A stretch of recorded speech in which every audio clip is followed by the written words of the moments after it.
to say a quick thank you if you've watched this video and the other videos on this channel so far of the build of this workshop. As you can see, it's now watertight and insulated, which was my main aim over this year.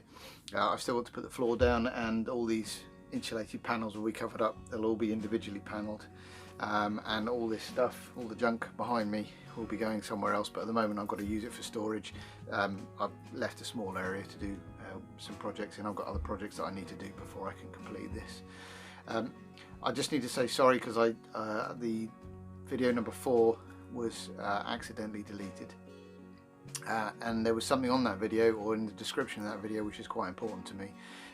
During the pandemic, we thank all our emergency services, etc., but the police always get forgotten, and in that I wrote a very short piece just thanking the police, and that's now obviously been deleted as well. So I just want to say it again. Thank you very much for all your work during the pandemic, and claps to you, because I know how hard it's been for you, and you guys have just worked all the way through and not got any plaudits for it, so thank you.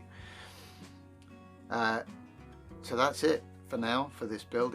There is to be continued, but yeah, for now it's done and dusted. Thank you for watching. If you liked, please like and subscribe, and I will see you